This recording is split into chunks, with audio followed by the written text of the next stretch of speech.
Hey guys, J-Man here in the Danger Room, and I'm going to be bringing in Sean and Steve in just a second. We're going to be talking some WandaVision today, the finale, and some people may be disappointed, some people may not be disappointed. We're gonna talk it through.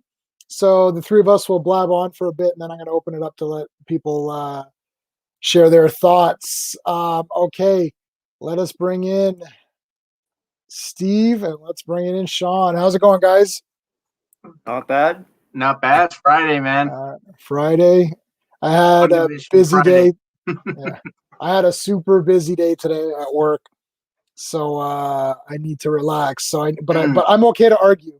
I'm okay to argue. I need to argue. That is relaxing. So yeah. I think there's gonna it is relaxing. It is Yeah, relaxing. man.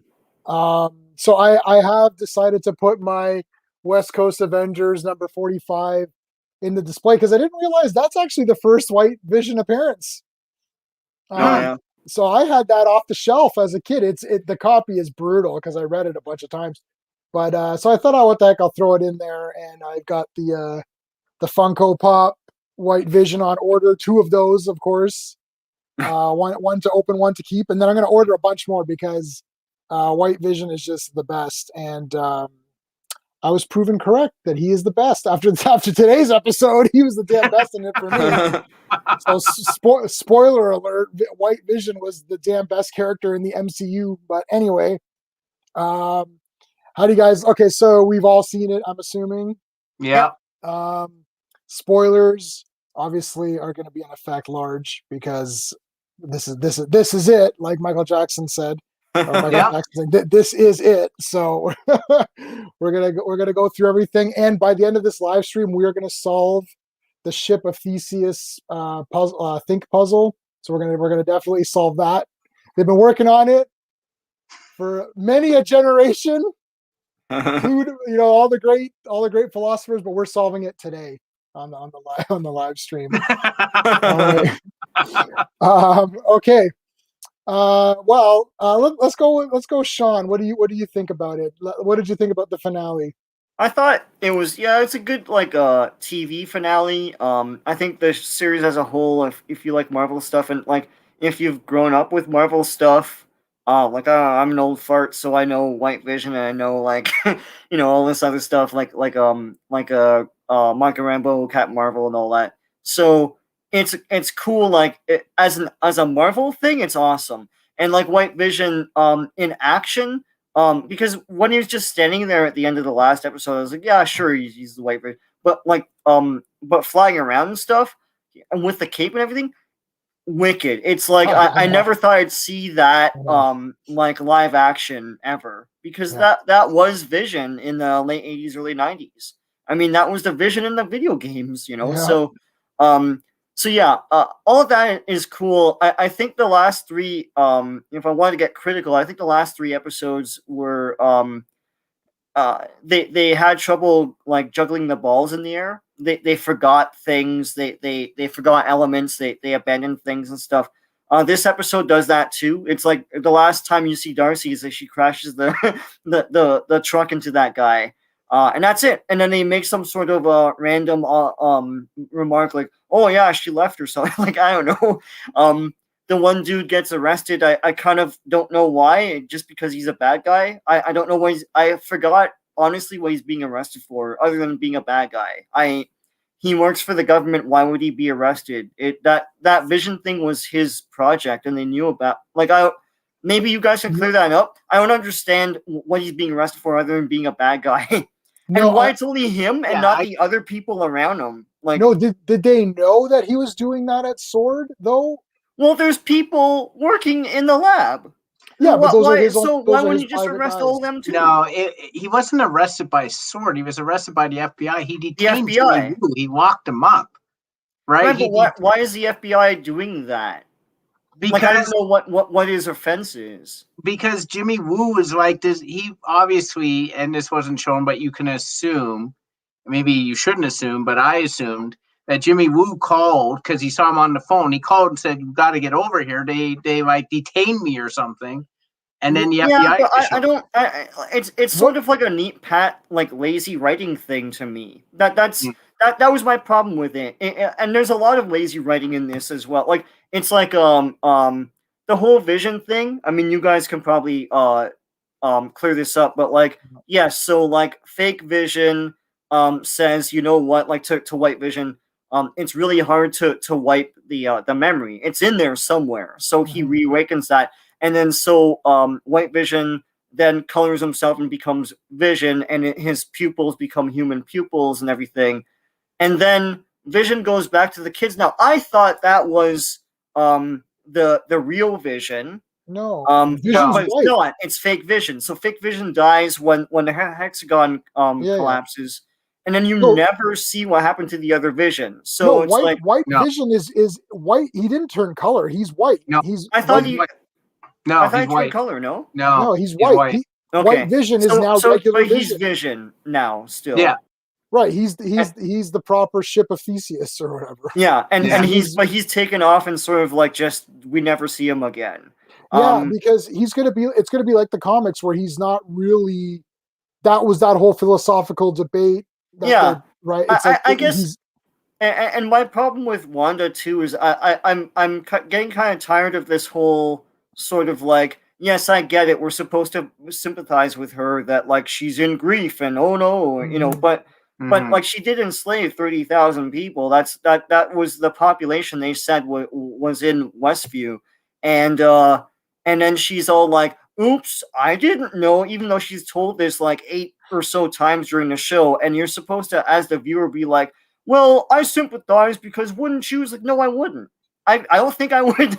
I don't think I would drown myself in sorrow at the expense of others. They sort of touch upon the kids again. I don't know what this weird fetish is with the kids with these writers, where it's like there were no kids around, and I don't know why that would be. And then they're saying that the kids were like locked away in rooms, and I guess they were asleep the whole time or something. It's weird. And I don't know why that element is in there. Why wouldn't kids just be around and stuff? Unless they want to be like, well, we don't want to show the kids are in pain too, I guess. But anyways, there's some weird stuff there. As a finale, it ends all neat and pat. Westview is free. She flies off in a new MCU version of the Scarlet Witch costume. Yeah. And I guess I don't understand why there wouldn't be a season 2. Like, this doesn't seem like a miniseries to me. It's like now she's grappling with being an all-powerful entity. There's a White Vision out there that remembers her. I don't know. I guess I don't even see how this leads into Doctor Strange. Like, they can easily make a season 2 out of this. No, I think it's clear, at least how it leads into Doctor Strange is because that last stinger was she was in the cabin and astral projection, she's reading the Darkhold, and then she's like, she hears her kids, so she's going to go to Doctor Strange with the Darkhold to help unlock what's going on. So I understand completely how it's going into Doctor Strange. Personally, Sean, I agree with you mostly on what you're saying. Like, I agree that I also don't think that you give Wanda a free pass. Like, it seems that there's trying to like justify it, but she did what she did, right? Yeah. And I don't know if we're supposed to say, hey, she's not really a hero. Like, I don't know what I'm supposed to feel about it. Maybe that's good. Maybe it's good that it's not all packaged and I'm supposed to think about it and feel about it. But like, she definitely doesn't get off the hook for me. Vision just flew off. I was like, but I kind of remember too what Jay said is like, he's White Vision now, so he's not going to, he has the memories, but he doesn't have the feelings, right? And I suppose that's what we're going off of. I still don't get the Quicksilver thing. He was just that Ralph Boner guy, and I'm like, my reading of that was that every universe has a doppelganger, so that is the doppelganger of the guy from the Fox universe. But once again, what the hell sense does this make? In that, like, we don't know why then she picked that guy, knowing, is it a coincidence that he looks like the guy from the Fox movies? I don't know, you know? Yeah. And my other thing too is so that Agatha is now the sitcom Agatha, but there's no more Hexagon. So where is she just like that all the time now? I assume Like outside the hexagon, or Yeah, she used her powers to transform her into that character. So she's now that character all the until she time? until she breaks out of it or something, right? If that But she happens, if they're said going to like use her again. you have to be that here, as though like she was bonded to that place, like it is the hexagon, but it's not anymore. So Yeah, so she maybe just put like some sort of binding spell. You can't leave town, and I you're going to be guess stuck here or whatever. Look, when you're dealing with magic, that's when you start getting into look. It is what it is. It's like she had a spell that could do it. It's timey wimey. It's like It's timey wimey. That's Yeah. going to be a given. You can't think too much about that. I think, yeah, it's just this Ralph Boner guy just happens to look like him, and they just happen to pick him because it's a coincidence, and it's kind of neat for the fans. When you're watching something like this, it's a TV show, right? So Yeah. we can't lose sight of the fact that it's a TV show and they're trying to have some fun with it, right? So it's like we're accepting so many things. Like she created WandaVision, it's on TV, people can watch it. Like we could accept all these things, so we could just accept that Quicksilver looks like the guy from the other one. Like, you know what I mean? Like, what's the? It doesn't matter to me that much at this point. And you guys know, like the way I'm looking at things is like, do I like the characters? That's number one, because you're never going to get the comic storylines. Like it looks like Doctor Strange is going to be what Agatha was in the comics. He's going to help Scarlet Witch, figure out her powers or whatever. Or she'll be the villain, or they'll team up to fight Mephisto, or what. If it's Mephisto, I don't know. What do the Chinese people think about Mephisto? I don't know. Maybe they can't use him. But yeah, so like I personally thought it was awesome because like first of all, I'm not looking at what we didn't get, because what we didn't get was something that we were just saying we want to. Well, I don't care about that. Yeah. And, the thing too is, people need to. That's why I kept like getting angry at the whole Mephisto thing. It's like there's nothing in the show. Like, do you guys know how? No, Sean's been frozen. My spell worked. He yelled so loud he froze his camera. He's back. No, but there's nothing in the show that would suggest to me that there is a Mephisto or a Nightmare. Like, there's no character or red herring set up. Right. It's like that's the basics of a TV show. The only person set up was Agnes. So Agnes was a somebody, and it turned out she was Agatha Harkness, but a different version, right? But people who are like arguing that no, it's got to be like Nightmare and stuff. It's like have you ever watched a TV show before? It's like, show me where those elements are rooted in this series. They're not. Yeah. People did one of these. This was a thing that happened in the first. This happened in the first X-Men movie. And in the first X-Men movie, I saw it with a buddy of mine. I don't know if you guys weren't with me at that point. I was. No, not the the first one. No. And yes, I don't want to mention names just in case they don't want to be mentioned. Okay, so said person was like, "Oh, this character's in it. This character and this character and this character." Like, whoa, what are you talking about? I didn't see that character in the movie. He's like, "Well, that guy in the background had this power, and this power is similar to this character, so that must be him." I'm like, or they're just showing you random powers in the back, and that's what it is. I had a conversation with a couple of coworkers about this, and I said, and I even said, I'm like, it's probably just they're just having fun. It's like these are little Easter eggs that they're throwing in to be fun. I don't think like the people the way the people. Jubilee was in, like, someone who looked like Jubilee was in the first X-Men movie, and I told I had a similar conversation. Someone was like, "That's Jubilee." It's like, who is that actress? Like, if they're gonna have Jubilee, they'll cast an actual star. Like, they're not gonna, it's a fun thing. She's got the yellow thing from the cartoon. There you go. Right, and is that Jubilee? Because like, is she the only one that can wear a yellow jacket? Like, I mean, this is where we're at, right? Like, I'm only gonna, I gotta judge what I saw and not what hype, or fan speculation wanted me to see. It's like, oh, we're gonna, like, I didn't think I'd ever see White Vision, so I got to see White Vision. That's killer. We got to see a proper Wanda costume as best MCU versionized of her tiara looked wicked. Yeah, they call her Scarlet Witch. That's awesome. She fought Agnes in this big like magic battle. That's pretty cool. Vision fought Vision, and the way he defeats him is through using like like a theological or whatever. What am I trying? Like a philosophical argument or whatever. Yeah. That's Yeah. cool, Yeah. right? So, and I think like a lot of things were misinterpreted. Like Paul Bettany was like, "Oh, I get to work with this one actor who I never worked with. It's great." And yeah, that's himself. That's super funny. He's like, "I got to work with this great actor. We had great scenes together." I mean, yeah, I don't know. Let's see. What's Anthony saying? Yeah, I know. She's the best. So again, okay, so the way I always do things, and this is the reason why, even if I don't like a movie, I might still like a character or whatever. It's like, I like Wonder Woman 84 because, Gal's awesome. She's Wonder Woman. She's fighting people. That's cool. You know what I mean? It's like, it's that kind of idea. It's the same reason I don't like Last Jedi. It's like, whatever good points that we've brought up about Last Jedi, and there's some good points, it's like Luke sucks. So what do you want me to tell you? I can't watch this and be like, this is the best ever, even though I can enjoy certain parts. Luke sucks. So this, I'm watching Wanda. She's awesome. Agatha's great. The two Visions are damn awesome. I'm like, this is pretty damn cool. Like Vision fighting himself and like phasing through himself and then grabbing him and like throwing him, and the way he uses powers was great.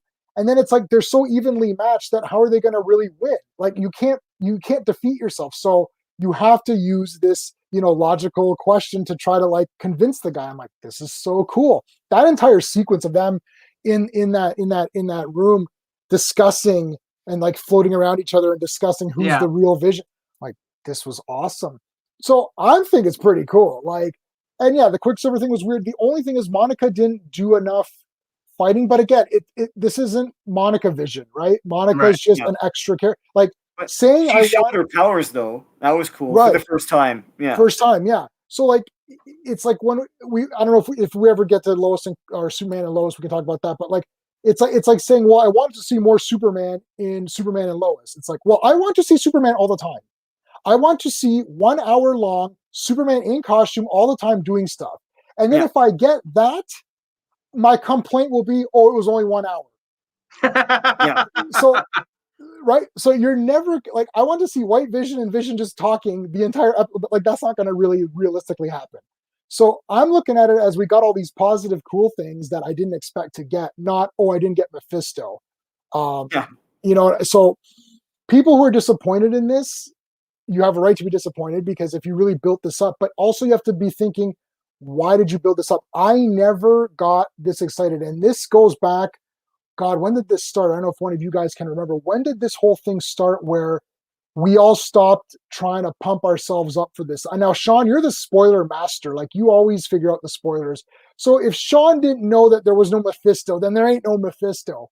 But they didn't cast him, so they didn't cast him. And that's my main thing is like, did they cast him though? You know. So at some point in time, I don't remember like what it could be CGI, but yeah. But at some point in time, we all got into this phase where I'm like, look, I'm just going to watch what's on. I'm just going to judge the show that I watched. Now, judging the show that I watched, okay. Yeah, it was a little bit weird with the kids. It's like, I couldn't tell. Are they supposed to be just twins? Oh, the twins? Yeah. I don't know. Like, yeah, okay. Like, did she make them up or did she just take twins that were in there and pretend it? Because she's like, oh, thanks for letting me be your mom.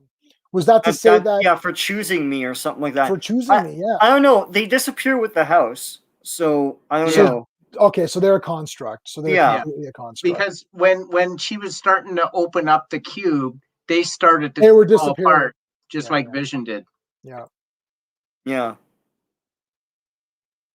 I agree. Right. Yeah, I agree. Yeah. I super agree with you, man. Yeah. Now, here's my hot take on well, I call her Captain Marvel, but Captain Marvel, Monica Rambeau. So here's the thing, man.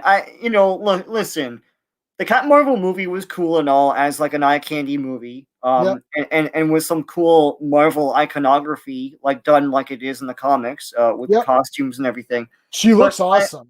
I'm more interested in and endeared to this character, Monica Rambeau, than I am Danvers, because it's like she shows more personality. She shows how resourceful she is. She shows she's just human. I don't know how else to say it. And like I know she gets a TV show to show that it's nine episodes, But I would prefer her to be Captain Marvel. Really, I mean, Yeah, I know okay. that's controversial with you, but like, No, I it's don't not know, man. it's not controversial. I like her as a character better than how they depicted Danvers in the last Right. couple movies Mhm. that they did. Right, that's what I'm saying. Yeah, so this is not my thing with Captain Marvel is that people are laying this on Brie Larson because she said some idiotic things. There's got to be direction. I don't Right, know how they're directing her with this character, right. but Like yeah, she's a good actress. I've seen yeah, her in tons of movies. yeah, and Like she's Free normal. Fire was sick. That's a Steve pick. That's a sick movie. She's cool in Kong. Yeah. Yeah. She won an award for that room or whatever, didn't she? Like Yeah, like this is not a crappy actress. Her idea, the things that she said in social media or whatever, that why people hate her, it's so rubbish and yeah. nothing. I don't care about that. On the But that screen, she's not like, I don't right, get what they're trying to do there. It's like right. she's stoic and she can't emote. I don't They get it. tried too hard to make her the strong Yes, female. Is that what And- it was? yeah, I thought there was and something wrong with her, like how she got the powers took away some of her humanity, but there's nothing in the script no. or any of No. the scenes that No. show that. It's just her being standoffish.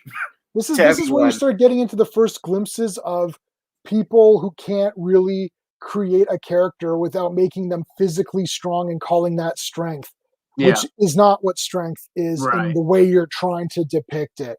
It's Yeah. like we need to be pumped up for this character. It doesn't matter if she's the strongest. Like they kept saying, "Oh, she's so strong," and then they would argue, "Is she stronger than Thor?" What does that have to do with anything? I can guarantee you that Thor is stronger than Captain America. Would we all agree to that?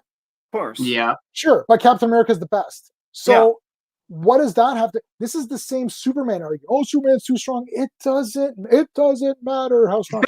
Yeah. It doesn't matter, right? Like we're talking about the character. We like Clark Kent. You know, he's a down to earth guy, right? He's like he's a good person. He's a good, solid man, and you feel like this is a good man who's out there to help out and help others, or he's really strong. So who cares? It doesn't have anything to do with it. They kept trying to focus, oh, Carol's so strong, and wait till she unleashes her powers. Like, yeah, but you don't care about her. Like if she died in that movie, you'd be like, oh, she died. That's kind of weird. And then you'd move on with your day. Yeah. Like nobody would be crying, right? You wouldn't. Even I wouldn't be crying, right? Make her likable. Make her someone that you want to be. Make her charming. You know, it's like the difference between Tyler Hoechlin in Supergirl and Tyler Hoechlin in this new Superman and Lois series. Big time. Like he's super charming and awesome in that show, and he seems like a different character than he was in Supergirl, where he's just jobbing and he's just like not really emoting that much, right? Yeah, the Supergirl Tyler Hoechlin is garbage. Yeah. Like his face is good, I guess, but like he's set up to be garbage, right? Like he's set up to be weaker than Supergirl, and that's his only function on the show. Yeah, it was strength and weakness once again, rather than just character, you know. And they're now free to do that in this Superman. I like that show, by the way. Me too. It's wicked, but it's great. It's like Lois. She is so good. Yeah. What the hell? Oh my god! Every time I thought something garbage would happen with a character, they made it good. But let's get back to WandaVision. We'll get back you can't get me on Superman because I'm just gonna. That's why I don't do anything on my channel because it'll just be all Superman talk. But anyways, okay. So back to WandaVision. So yeah. So I mean, the thing is that like, I thought it was cool. And having White Vision be the regular Vision now is so cool to me. Yeah. And she got her, she got her powers and all that. So I don't know. I mean, this was a TV series that had a pretty good fight. There was some good battle in the end there. I don't know what the budget was, and they tried something new, and I think they succeeded. I mean, they tried to do something a little different than what you would normally see, and I think they did a really good job. Like the acting was great. Paul Bettany was awesome, and honestly, I keep harping on White Vision. I know, but the makeup when they were zoomed in on him and he's talking, holy crap! That with just a little bit of blue around like the circuitry, you know, that was. I think he like the makeup. Like who did the makeup on that? That person needs an award, man. Like he looked so good. He looked better than the regular Vision, in my opinion. Yeah.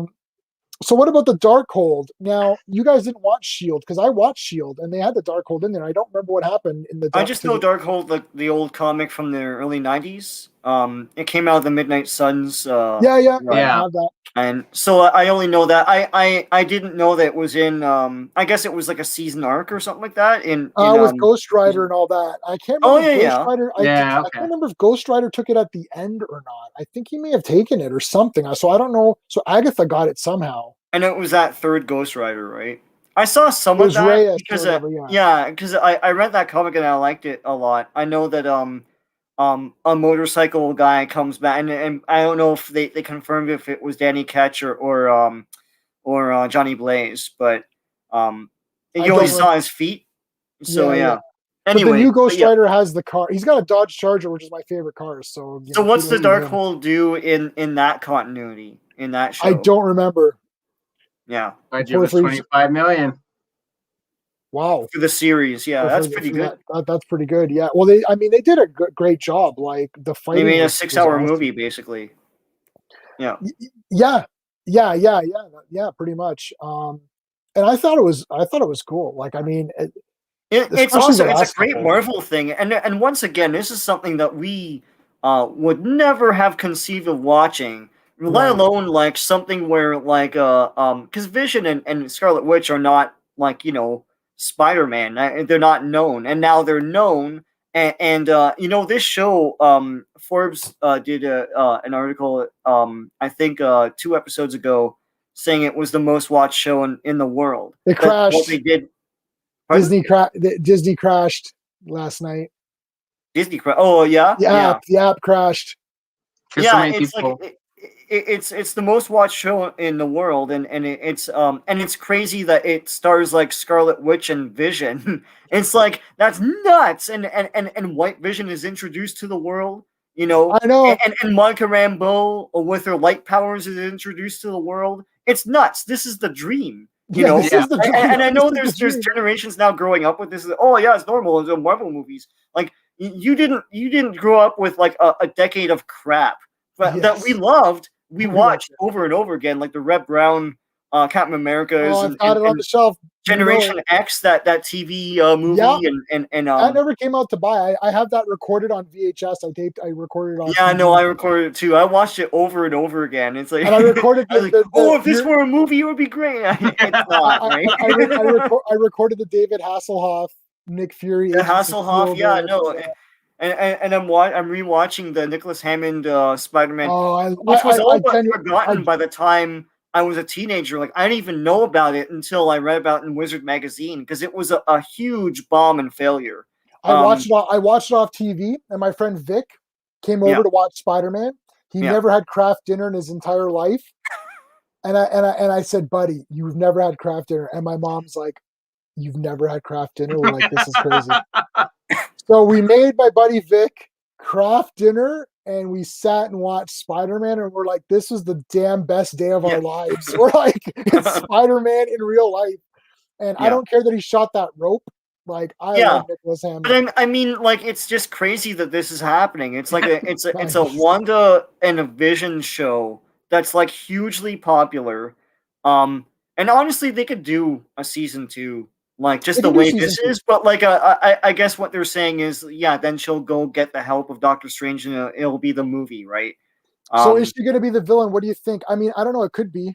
No. I think Doctor Strange is going to help her, and they're going to team up and fight.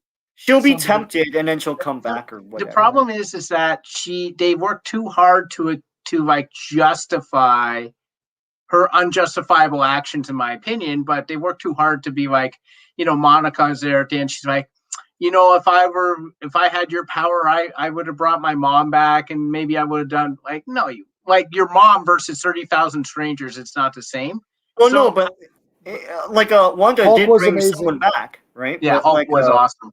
Yeah. No, I think the thing is that Scarlet Witch is now going to be the tweener, who's not the true villain, but she's not the true hero. She's going to be the one who you're like, we'll go to her, but she's a little bit dangerous. If anyone remembers the original Assault on Precinct 13, she's going to be Napoleon.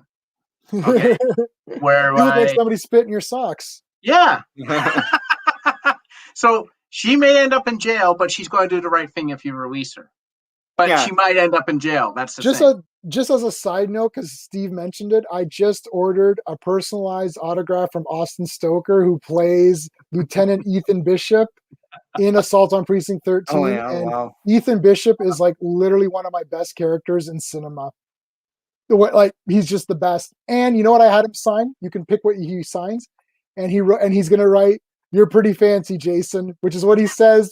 That's the last thing he says in Assault on Precinct 13 to Napoleon. He says, "You're pretty fancy, Wilson." And then Wilson's like, "I have moments." I love Assault on Precinct 13. We're gonna do a live stream just talking about the greatness of Assault on Precinct 13. All right, let's take a look here. Marvel boss, yeah, Kevin Feige. So the door open, yeah. It's possible. Right. Exactly. Like, I mean, anything is possible because they're leaving it more open. They're doing everything. Like I know, like, so Anthony is a big DC guy, and there's a lot of DC guys out there. And the thing is like Warner Brothers, and I think Anthony has said this before. Warner Brothers is a garbage company. It's like you have Too to, corporate. if you, like, Yeah. pick your thing. If you, Mhm. or if you want to do Superman TV show, Superman and Lois, do that, and then Henry Cavill can continue on in films, because I think There's no everyone- confident rudder there. there's no right. That's There's yeah. nobody- And the thing that's is, right. it's like just stick to your vision, and just like see it through, right? But yeah, no, they're too knee jerk and everything. Like every Yeah. decision I hear about, like and even this Superman decision last week, is just more about like a high concept idea rather than Right. the character and an idea for a story, right? You know, it's just a gimmick, right? You know, Yeah. Like what was? Yeah. Oh, you mean the Superman announcement with yeah, JJ? or it's like, the let's make destroyer Superman of- darker. Let's make him this thing. It's like, whoa, is there a story here? What are you Yeah, doing? what's the Like, story? yeah, what's the story? Like, what's the emotional like hook here? You know? I don't know. And the thing is, it's like you've got the Tyler Hoechlin Superman Lois. Okay, that is going good. I have really not seen anyone get angry over that Yeah, show. we're only 2 episodes in, We're but only 2 episodes in. We'll see. But everyone seems to be okay with it. It's like, okay. And whether or not you like the Man of Steel version of Superman, I think everyone likes Henry Cavill as Superman. He looks like a good Superman. And so what the hell? Like, just leave that. Like, why are you now like? the thing about Warner Brothers is that, like, even when I was reading about like in the early days of the internet, there used to be something called Coming Attractions, Corona, and it's gone now. I think it's still around, but it sucks. But they used to have like way inside scoops on things. Right. And the impression I've always got from Warner Brothers is that, yeah, they own an animation arm, a film arm, TV, and all that, but they don't make them communicate with each other. They don't cross pollinate. They don't really. So, and they also have a sort of like attitude of like, you know, TV is for like commoners, is like movies are the big thing, right? We'll just concentrate on the movies. But the thing about that is that they sort of ignored animation to do its own thing. They ignored TV to do its own thing, and they've proliferated and they've been successful because they haven't had someone breathing down their neck, you know, saying, well, maybe you shouldn't do this. It's like there's a whole universe of DC characters on TV, you know, and that wouldn't have happened if it was run by the Warner Brothers movie guys. You know, the DC movies are amazing. The DC animated stuff is great. And it's not, and it's because they don't have like, you know, the Warner Brothers guys. Like, I know people disagree, but they don't have people like I think he's disagreeing with the JJ trash. Comic book fan is he was on last time. It's like we always get arguing about JJ. We're gonna try not to beat up JJ too much. I beat him up all the time. The problem with the Warner Brothers like movie people or the DC movie people or however you want to say them is they're like a lot of corporate people nowadays where they hear a buzzword or they hear like a concept that's just being like spouted off about in social media or on television or news, and they fixate on that without really saying. I think was it Sean or Jay? One of you said knee jerk. Yeah, that's exactly it. Like they hear something and they're like, "Oh my God, we have to do our movies like this." And it's like, no, like it's a point in time. Like human existence is just points in time. There's nothing, there's very little that stays. It goes away, it comes back, it goes away, it comes back. But these guys just want to throw their entire movies, like life around it. Like all their concepts are based on this. It's funny too because Marvel got in a unique way in that they created their own movie studio after like failing for like 13 or 14 movies. They're like, okay, let's do our own thing. What do we have? And they happen to have Avengers characters no one cared about. Yeah. And they built their brand by themselves. I remember before all this thinking like, well, no one knows what Avengers is. Why would they make an Avengers movie at the end of all this? But they made people care. And also, I remember people being trepidatious about an Iron Man movie. Like, who the hell's that? You know, he never had a show before. And that's the thinking in Hollywood. It's like, well, it's not a known thing, so why would we make that? You know, like Hulk had a TV series, and those are the least successful movies. And then it's like Captain America. It's like, oh, that's stupid. No one even knows what Captain America is. They built those brands by themselves, and they didn't have a big studio. And then Disney bought them, but Disney was like, you know what? You guys seem to know what you're doing. Just do it, right? And then that's why the is it not? difference. You know, there's nothing brutal going on with the Marvel stuff. Like whether or not you like specific Marvel movies versus other specific Marvel movies, you can sort of look and say, yeah, this is the world of the MCU. Yeah. The DC EU is completely in shambles. Like if you love Shazam, you may not like Batman versus Superman. Like they're like, how are those movies in the same thing? It's like. Sorry, No, I was just it's like there's like, okay, if you don't, you know, you might be like, well, I really don't like Ant-Man and the Wasp. Yeah, but it still fits sort of in the world of everything. Yeah. So it's not like if you liked Ant-Man, there's a good chance you'll probably like Thor. And if you liked Iron Man, there's probably a good chance you're gonna like, you know, Winter Soldier or something. Like they all seem to be sort of like, you know, they're all in the same kind of thing. Like there's nobody that really says like, I really despise these 5 Marvel movies or whatever. That was the criticism, that everything is the same. It's like, yeah, everything is entertaining. Yeah, like, everything is the same. I don't like this idea that like Marvel is a brand, because that's what led Warner Brothers down this road. It's like, we're not going to be Marvel anymore. We're going to be a new thing. So it's all going to be dark and gritty, right? But like Marvel didn't set out to be like, you know, have jokes and stuff like as a brand. They set out to entertain, and those things are entertaining. And so you set out to make humorless, dark and gritty things with heroes that aren't heroes, and no one liked it because you didn't want to entertain anybody for some reason. Two things. Go ahead, Steve. Go ahead. First of all, before we start giving Disney too much credit for not screwing up the MCU, I feel like the thing is that the MCU was already in progress. Kevin Feige was already. That was my point. Yeah, that was. They've proven successful. All Disney did was leave them alone, because we saw what we did was. But that's a skill. But that is a skill. We saw what they did with Star Wars, right? When they started from scratch. Right. Anyhow, the thing with DC is like the difference between DC and Marvel is that Marvel tailored the tone of the story based off the characters. Yes. So Guardians was a little bit lighter and felt very good, where Captain America was a little bit more uplifting and then, you know, depressing when he realized, you know, the world he understood and the country he loved was going against him, right? So they sort of tailored it. If they had done The Punisher, that would have been your dark and gritty story. Right. Yeah. And if they do Deadpool, they said they'll do it R. Okay, well, there you go. But DC literally tried to shoehorn every single character, every single story into a tone. And it doesn't work. You got Batman, who's supposed to be dark. Superman's not supposed to be dark, right? Like, they didn't understand that. They just tried to one size fits all. And every time they have an announcement about a writer or a character or a direction they're going in, it's a one-size-fits-all proposition. Yeah, I mean, like, you can look at Wonder Woman, which was a success, and the thing is, like, and from all accounts, they didn't really put too much stock in Wonder Woman. They thought, like, it wasn't going to be that much of a hit, and they sort of left it alone, and it was a big hit, right?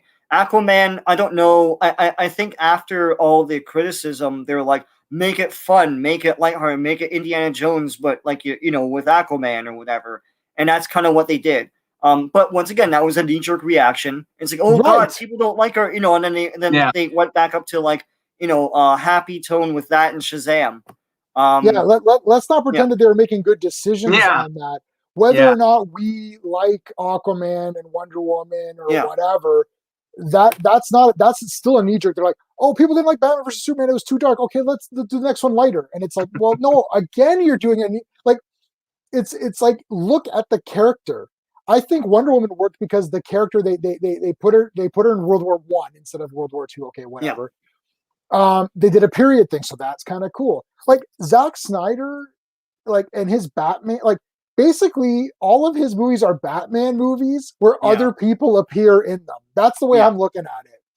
It's obvious that he likes Batman because it's like he's the guy that puts everything together. He's the coolest guy or whatever.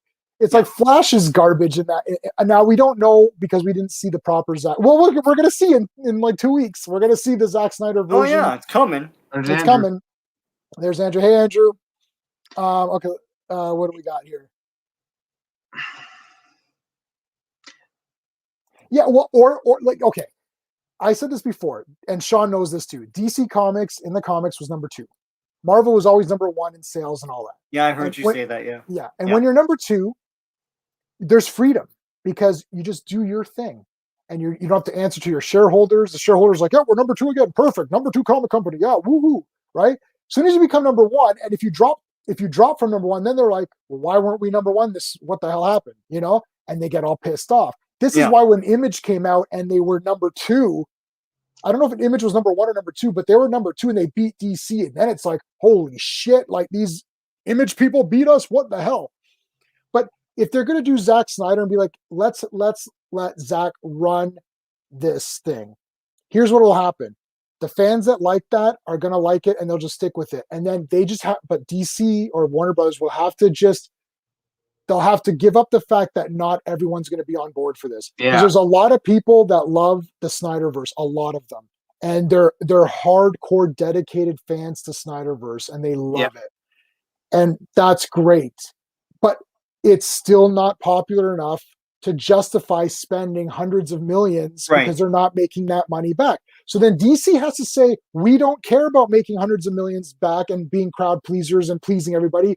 We're just going to please the niche fans who like this Snyderverse and then just make your movies.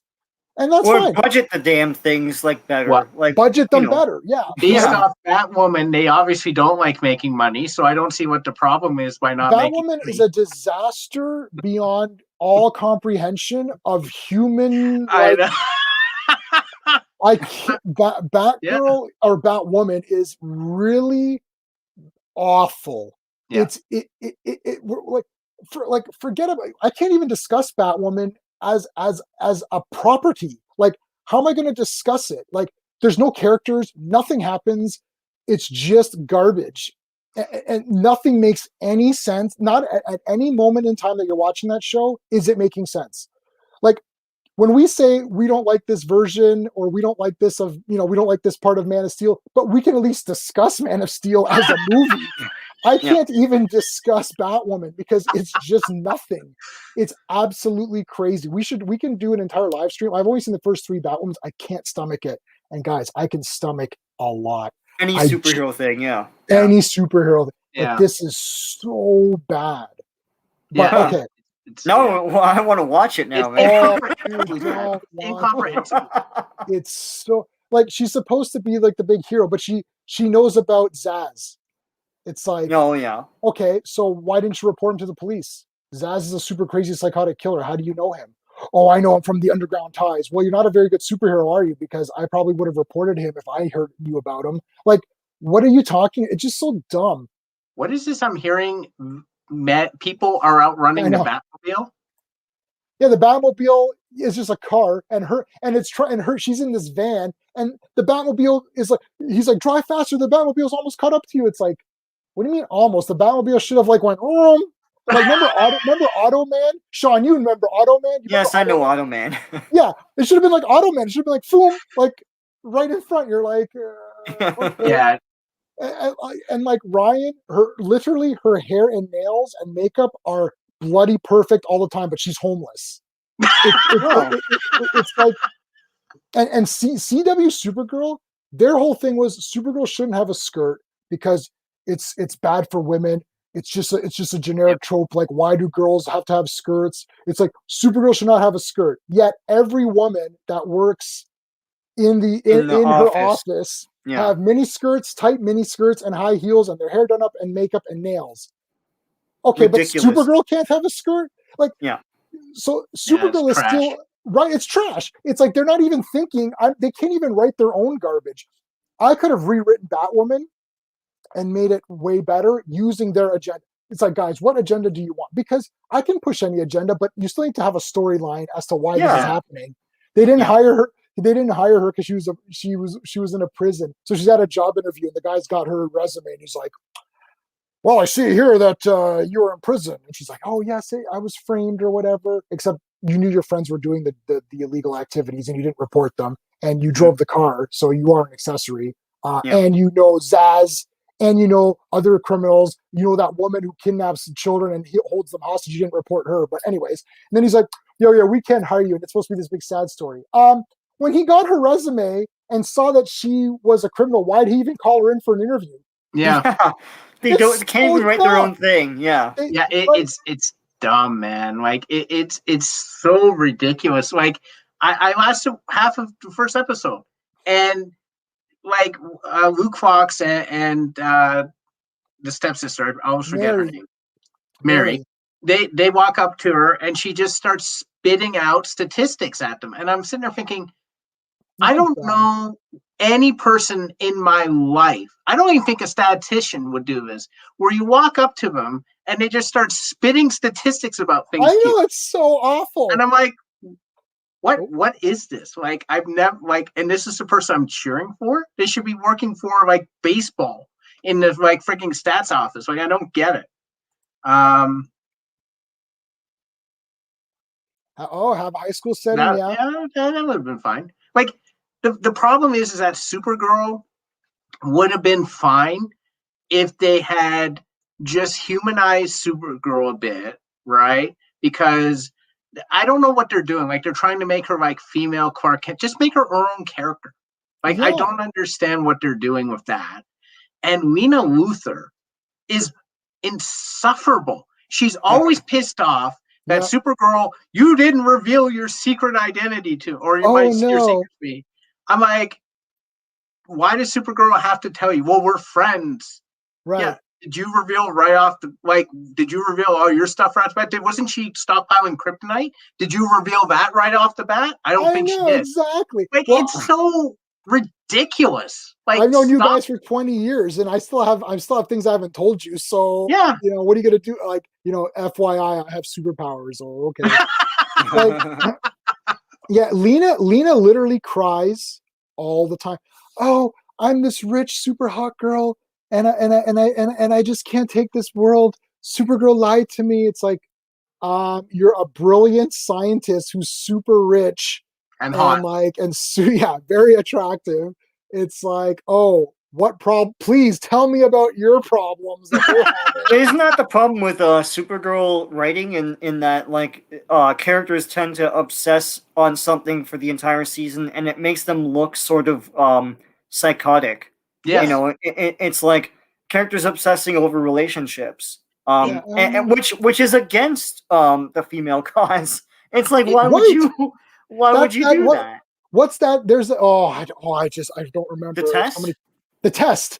I can't remember what test that was, but we're like, if two female characters on screen cannot talk for more than like 2 minutes without it becoming about a relationship or a man or something. Yeah, right? Then you should do something about that. Right. Then you exactly. It's a measuring stick. It's a rule of thumb.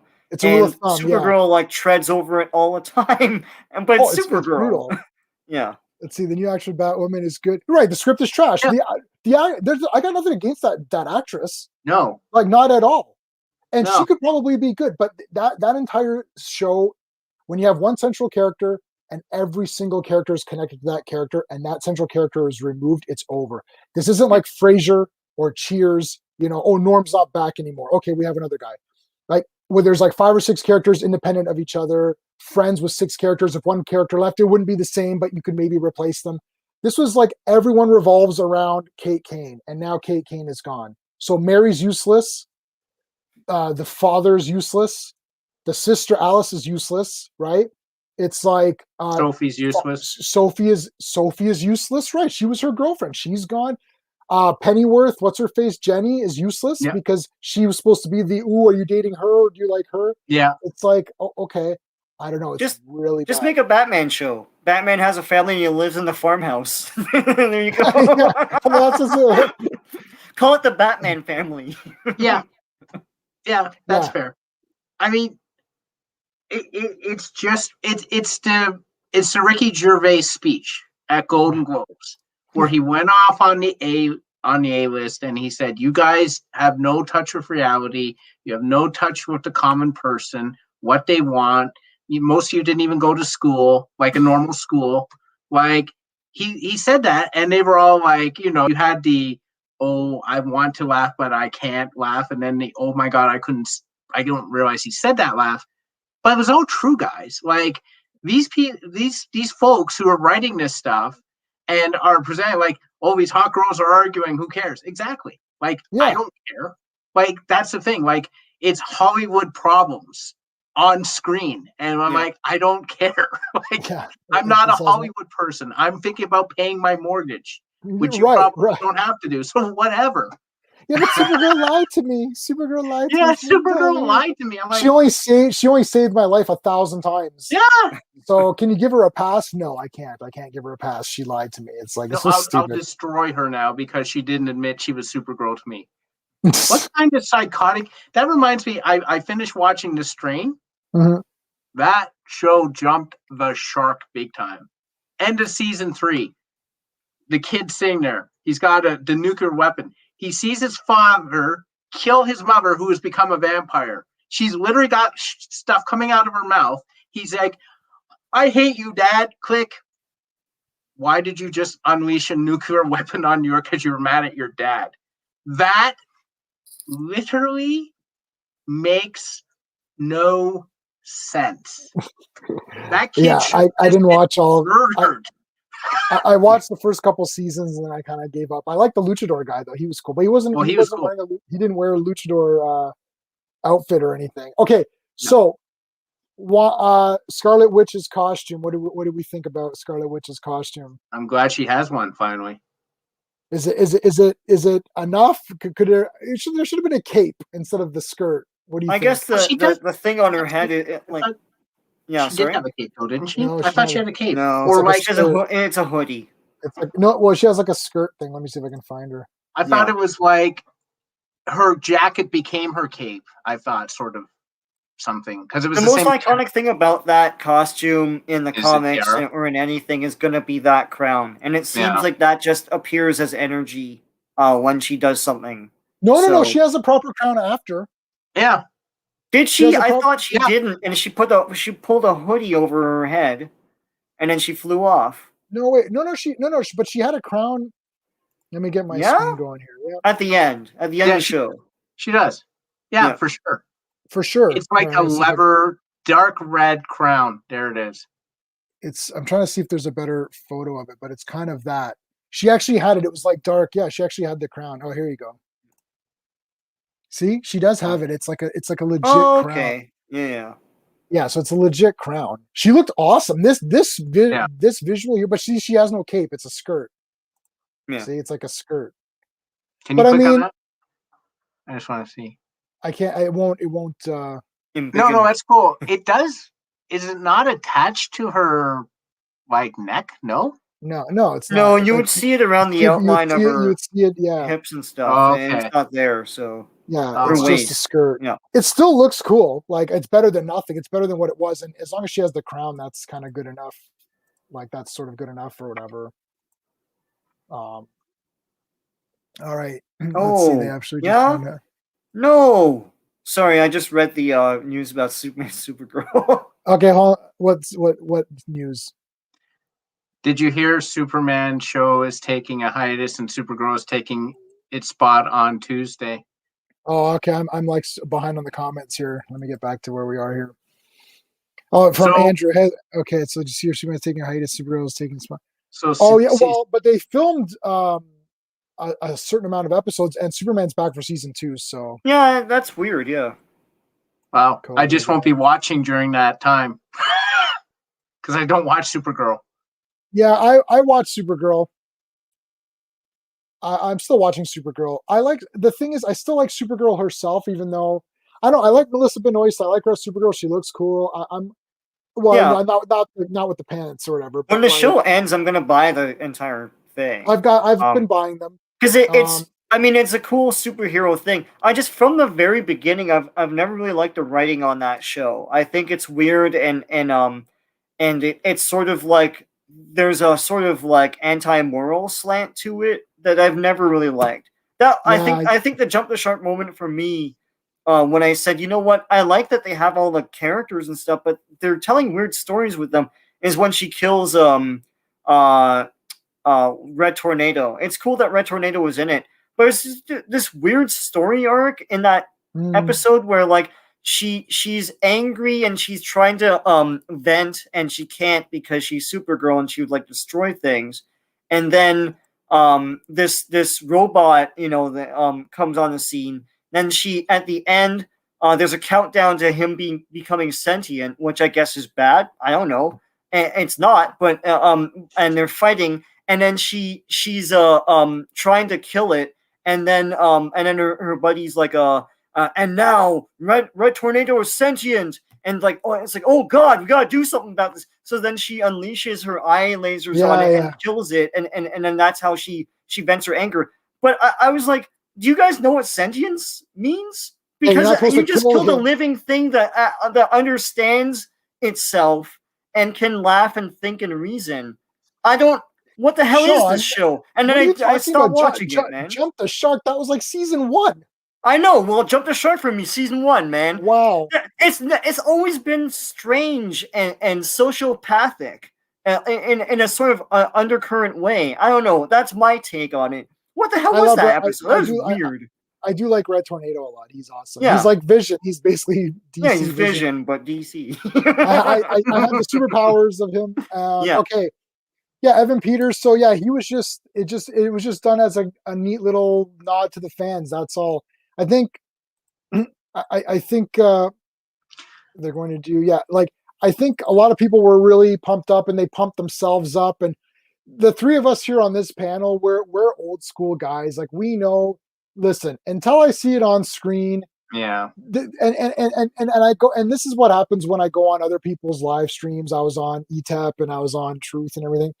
So I go on these other ones and it's great to see all the excitement. I'll guaranteed, everyone's like all excited. I'm like, guys, when I see it on the screen or when I hold the Blu-ray in my hand, that's when it's there. One of my top 20 favorite movies is The Warriors. Warriors came out to play with the bottles. Mm-hmm. And the best line is when they're talking and they're like, all right, we're home free. We've made it. We're home free. And then Swan is like, when we get there, we've made it. And it's like, exactly. Yeah. It's like when it's on the screen and I'm eating my popcorn, I'm watching and I'm like, wow, there's, whoever. That's when it's on. Because Michael Bay, one of the most terrible directors, great for action movies, but bad for story.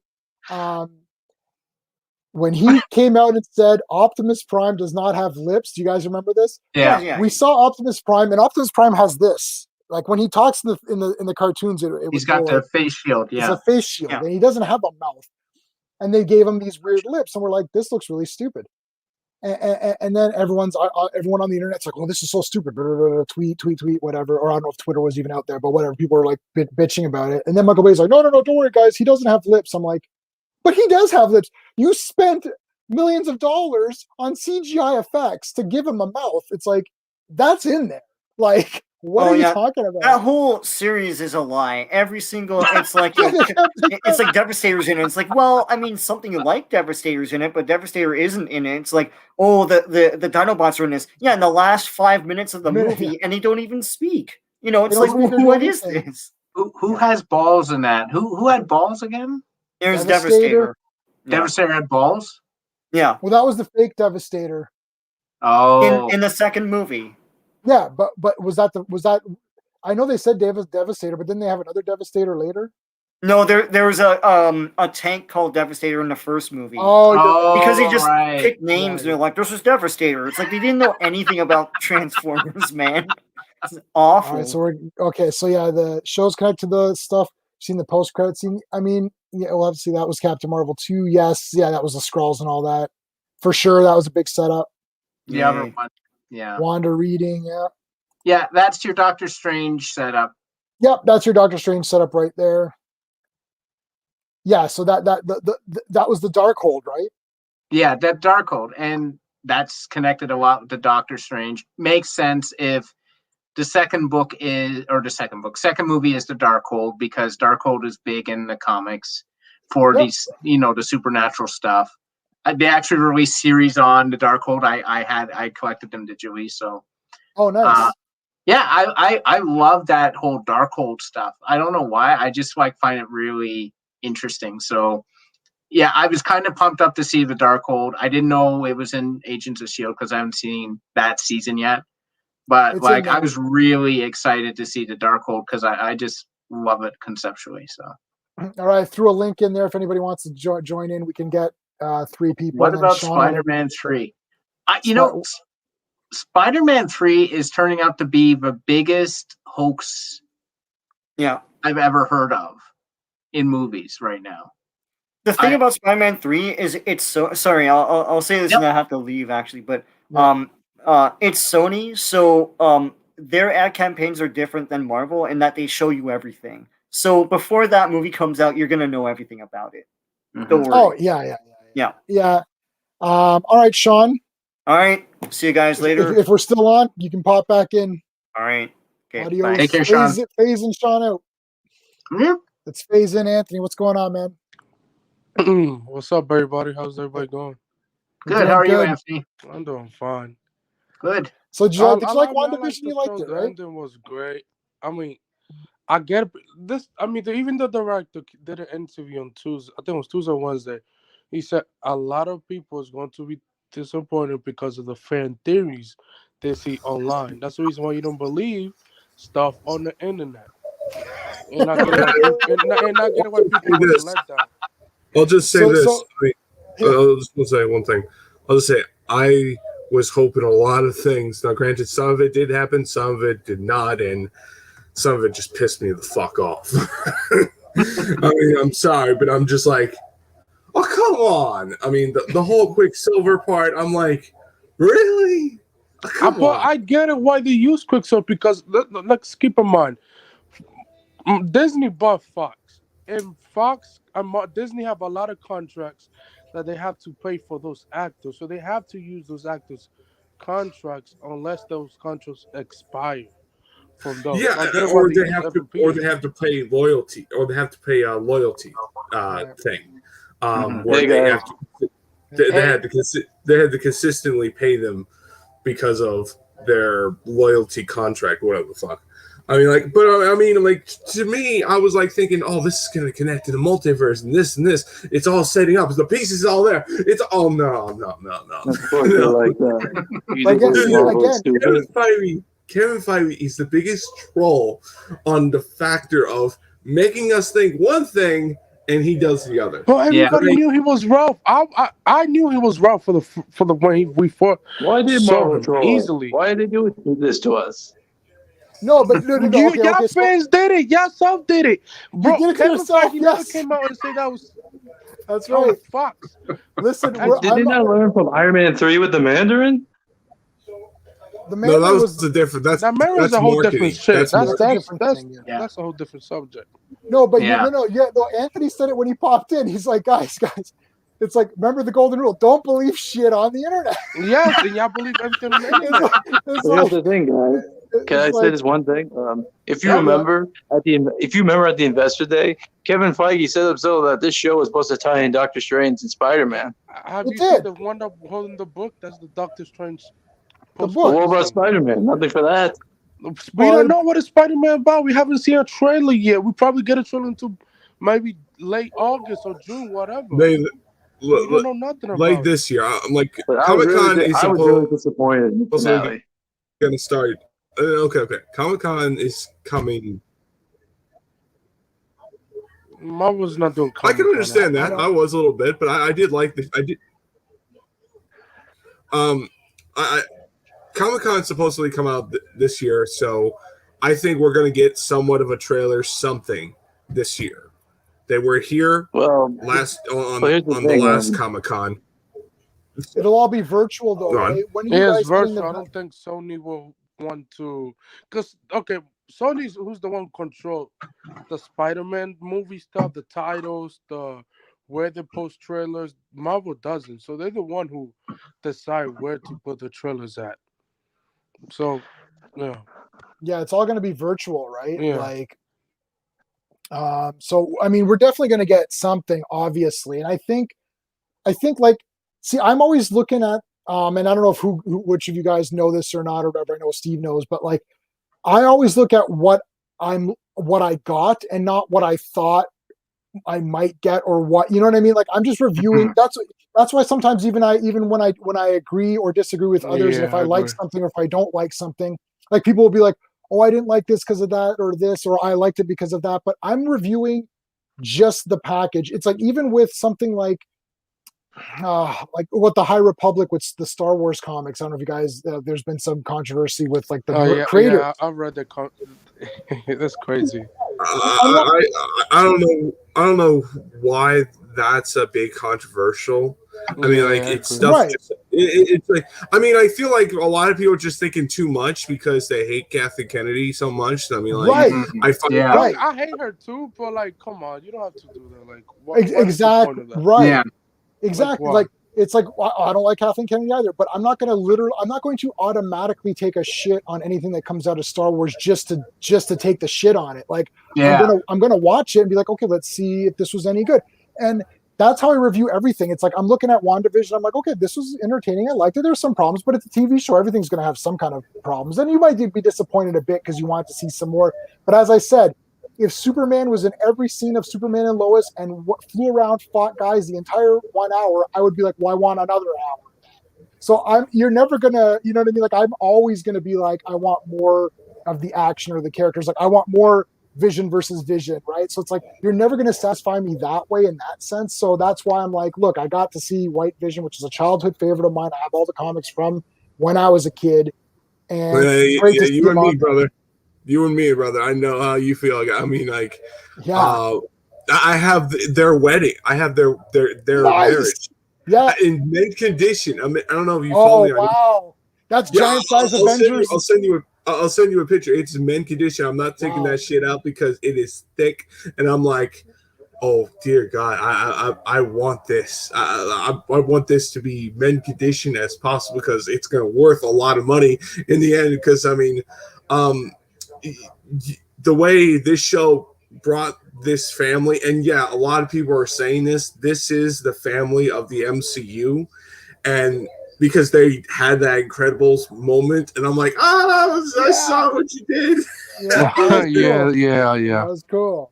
Yeah, I get you, Edgar, because it's like, I mean, that was giant size Avengers numbers 4. What Marvel is leading to is the Young Avengers movie. I don't want it to happen, but I mean, it's gonna make $1 billion no matter what if they do the movie. But like, I mean, they're gonna bring back the kids and Doctor Strange too. We know this. White Vision. Oh yeah, because they're setting up. Yeah. You just want to say this. They're setting up Young Avengers. The members are all there. I mean, you have. I read Young Avengers. Bishop. They got some great comic book runs. Yeah, Kate Bishop's coming soon, right? Mm-hmm. Miss Marvel's coming soon, which that's the fall. Miss Marvel. Yeah, Miss Marvel's pretty soon too. What else? Who else we got? Who else is coming? Kid Loki. Yeah, Loki. Kid Loki is one of them in the comics, I believe. I mean, no, he was. Yeah. I mean, do you have the Skrulls, which I think it was Tommy, the one with Tommy, the match. Yeah, his boyfriend, who was a Skrull, is in supposedly rumored heavily that he will be in the Secret Invasion show. That would make sense. It makes it kind of this whole phase is a setup to the Young Avengers. Because we're getting introduced Ironheart, we're introduced Miss Marvel, we're introduced some of the Champion members, but I think they're all going to be Young Avengers because they're having the kids, they're having the next generation of heroes, and you going forward, and that's what I like about Marvel, where they're taking their time, they're taking their breather, and it's a nice sell. Now, granted, a lot of it's like a lot of the things that we wanted, like some of the dark stuff where Wanda loses her kids in a nice emotional aspect, but they decided to do that direction because they didn't want to have a controversial. And that's another thing I kind of see with Marvel is they don't want to go with what DC and Warner Brothers has. It's always like drama 24/7, 7 days, every year practically, because they like I'm in the camp of they obviously hate Zack Snyder. They obviously hate Warner Brothers. They obviously hate Zack Snyder on what he wants to go for because he likes a very, like you said on your live stream, Zack is a very dark and gritty director. You could look at his films, 300, Watchmen, Sucker Punch, Sucker Punch. I was about to say. The 300 was a great movie. Oh yeah, all the movies he mentioned were great, man. All three of those are great for me. Yeah, I mean, I'm just saying, Watchmen bored the fuck out of me. Oh, seriously? There's three versions of Watchmen. What are you talking about? There's 3 versions. Oh shit! I mean, Anthony's a Watchmen guy, man. I used to wear the pin every day. I have about 10 pins in this bottom shelf. I've got every statue, every of the big figures, every bust, every action figure, every original issue. Yeah. The only thing I don't like is the Watchmen HBO Max. So that show was. I have, but I haven't watched it yet. I haven't watched it yet. So you have to give it a try. I'm just saying, when it comes to Marvel, and this is something I truly am going to say this. They always know. They know what they're doing. They have a plan to where they're going. And this is why I love about Phase 4, where it's a breather. It's not your next Phase 3, Phase 2 of a set of the next big saga. Movie. No Avengers movie. I think a new Avengers movie might be like in 2024 around. I'm guessing 20. They started working on New Mutants. There was a report like last night. Really? Yeah, like a New Mutant movie, like a movie for X-Men is starting early. I mean, they should start early, in my opinion. Oh, okay, all right. But I mean, back to what I was saying, to me, I love it where they're taking their time and they're breathing this universe, and they're trying. And also another thing is that they're molding this universe its own identity to where it's making their own mythology of their characters, making and having some Easter eggs of comic book elements, and they're having it to be a really good pace because some of the choices in the books of the comics really not that very good. Like me, I never liked the fact that they ruined the relationship between Wanda and Wanda and Vision. Correcting myself, because it really just upsetted me because they should have named the show Scarlet Witch. But I mean, the facts are, I enjoyed that they changed it. But I mean, I think she's going to be the villain for future movies. And she's strong. She's stronger than Doctor Strange. That's the debate right now. She is stronger than Doctor Strange. Strong. They're building. I would say she could snap Captain Marvel. Oh, I would laugh as hard. Come on, bro. Captain Marvel. She will get dog shit. Let's keep it 100. She will get dog crap on Wanda. Wanda only had to do one spell on magic, and she'll be gone forever. Yeah, I think with this whole Captain Marvel business, and we talked about this earlier. I heard it. Where it's like they've just messed it up. Like they've tried to turn Carol into this big, woman's rights thing or something, but it's like that's not what it is. It's like she's not that. She's not that, right? She's a cool character. I like Carol. I have a tattoo of Captain Marvel. I mean, to me, my biggest problem is it had 2 different directors. Oh, yeah. they clash on their vision. They say the Skrulls are the bad guys. No. We're not. That's not the case. And I'm like, well, then make up your fucking mind. And that's the reason why Kevin Feige fired them, because they were both fighting with the so that Carol should be this, she should be not this. Like, they were both fighting, those two directors. I mean, I think that you should have one director. I think a female director is better than a male director, in my opinion. Oh, that too. I just think that you should have one director that brings that character to life. I'm like, granted, I like Brie Larson. She's a good actress. I think she's a really good capable on what she does in her films, and I'm grateful that she's playing one of my favorite characters. However, in my eyes, I feel like they need to bring that character back to being what she needs to be in the show, in the movie, in the movies, and also shows on Miss Marvel and everything. But they just have to not go the feminist route. Now, granted, if we get another director, which we got another director. It's a she. I forgot her name right now. Oh, okay. Yeah, she's a girl. It's a new girl. But I'm just saying. I mean, I just personally feel like they need film. Yeah. This is their second chance trying to redeem Captain Marvel it's going to be tough, because the thing is, people don't like Brie in real life, which I don't care about, because I'm not her friend in real life. So what do I care? I think she's a good actress. I've seen her in lots of stuff. I have Brie Larson's autograph, actually. I like Brie Larson. I like her as Captain Marvel. I don't like what they did with Captain Marvel, the character, as much. That's my gripe. And the movie had problems.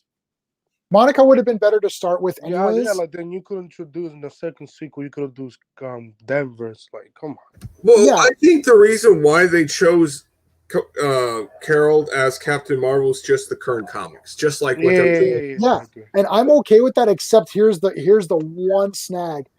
She was the current Captain Marvel, granted, but they set this movie before everything. So now they're saying she predates all this. And this is the main problem of Captain Marvel is this weird, let's make it before all this. It's like, it took place in the 90s. Yeah. It should have made Captain Marvel new. She should have started the next phase, because she had no business being in this endgame. I get what you're saying. I could totally agree with you. But yet again, at the same time, I could say that with Eternals. Because Eternals is a classic character. I'm saying this, Eternals falls to that same caliber as they're the first heroes in Marvel, in this universe. Because, when this universe started, they established in this universe that they wanted to go forward with the OG Avengers, and now we're going back and back and back to where before the Avengers, it kind of makes the Avengers less and less meaningful, because when you go back like thousands of years, and they're alive all the way up to the Infinity Gauntlet saga happened, you are establishing that these characters are super powerful. They could have easily come in anytime and prevent Thanos to get the Infinity. And also, I thought it was going to show about the end battle and Endgame, to fight Thanos. But I mean, I guess. No, I'm just saying. Let's go even further with it. You could say the same thing with Captain Marvel. If the Avengers couldn't save New York City during the events of Avengers 1 or Avengers 2, stopping Ultron for bringing that continent down to the ground and making that to be a meteor, and if it wasn't for Thor or Iron Man to destroy that whole continent, all humanity would have been erased. So I'm like thinking, they could have easily called her out. They could easily say, "Hey, girl, could you help us? Because we're in desperate times." And it just really upsets me on that. That's the thing about that Captain Marvel was going to be in Age of Ultron, but it was a deleted scene. If you saw the deleted scene, there was standing. But that ends up being the intrinsic problem. Is like, you see Nick Fury use the pager just before he turns to dust, and I'm but you're telling me he didn't see a problem with New York? He wanted to just assemble these other guys and hope that they worked as a team. Like, you see what I'm saying? Like, the problem really is that if you're going to bring in new characters, you can't really establish them as predating other characters, because inevitably you get to that same argument. Like if they bring the X-Men in now, you have to start the X-Men as a new group, because otherwise be like, you're telling me that I want the one from the rat's ass cartoons about the snap. Yeah, and the thing too is that, well, okay, it's more also the placement in people's memories, because people have a memory of things. It's like we've watched the Avengers grow, and now in between the finales of the entire Avengers storyline, you've inserted Captain Marvel. So now you question it right away, saying, well, why wasn't she here? Why wasn't she here? It's like the Eternals, it's happening after a few years, right? So we've had time to forget. And now remember, people are not like us where they're going to go back and watch these movies 100 times or whatever. Like I'll watch, True. I only watch like Marvel movies like 3 times. That's it.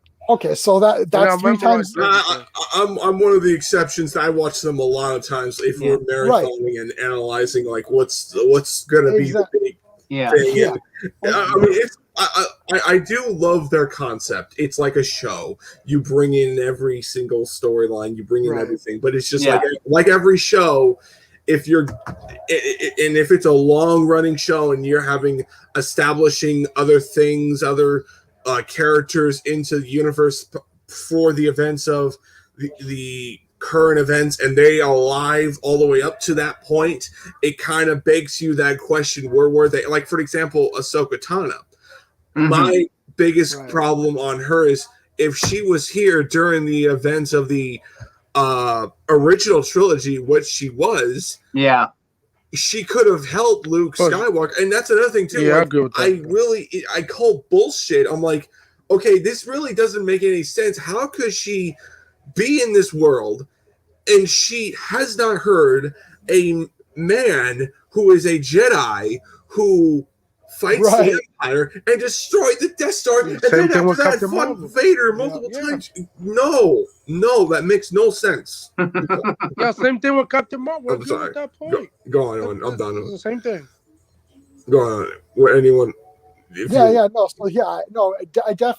Yeah, and I think the thing is like when people start to forget in real life because the movies have passed, they're not questioning it as much. And with the Eternals, we don't know what they're going to do with the Eternals. Like they might say, "Oh, they're all before the phase 1 stuff," but then something happened and they got frozen in time, and then they were not available for that entire.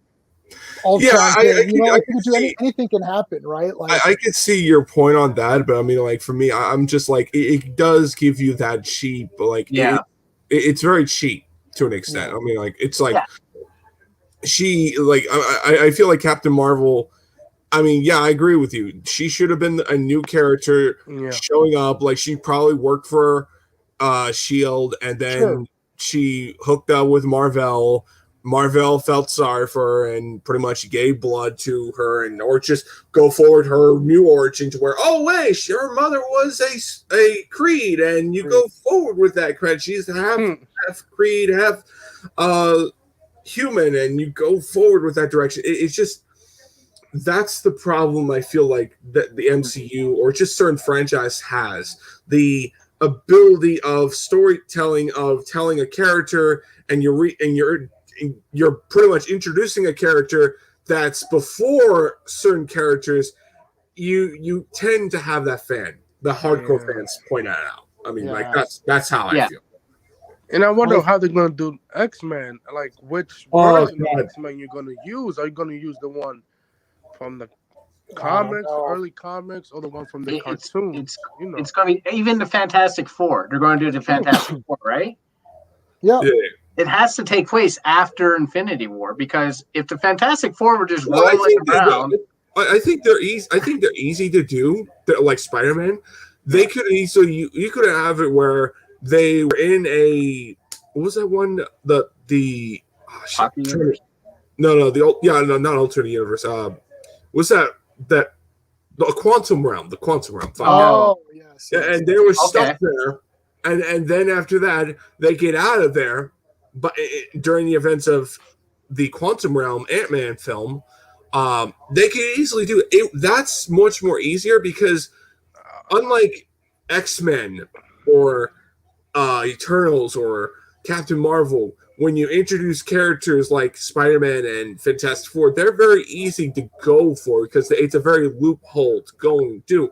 With X-Men, you gotta explain. Complicated. There's a lot, yeah. You Guys, I'm just gonna pop out for a minute or two. You guys are gonna be all right on your own for a minute. I'm good. Sure, I mean, so All right, go for it. Well, I mean, to be honest, like, did he just left? Like, Yeah, he just he'll be back. No, I think he's gonna do the smoke break, I believe, or something. But Doesn't smoke, but yeah, I mean, I'm not sure. But like, the best way to introduce Fantastic Four to me is that you have them out there in space working with Nick Fury, right? And then maybe a what is it, like a space thing, something explode and they give them their powers. You could do that, or you could do the. Do you know my best theory on this?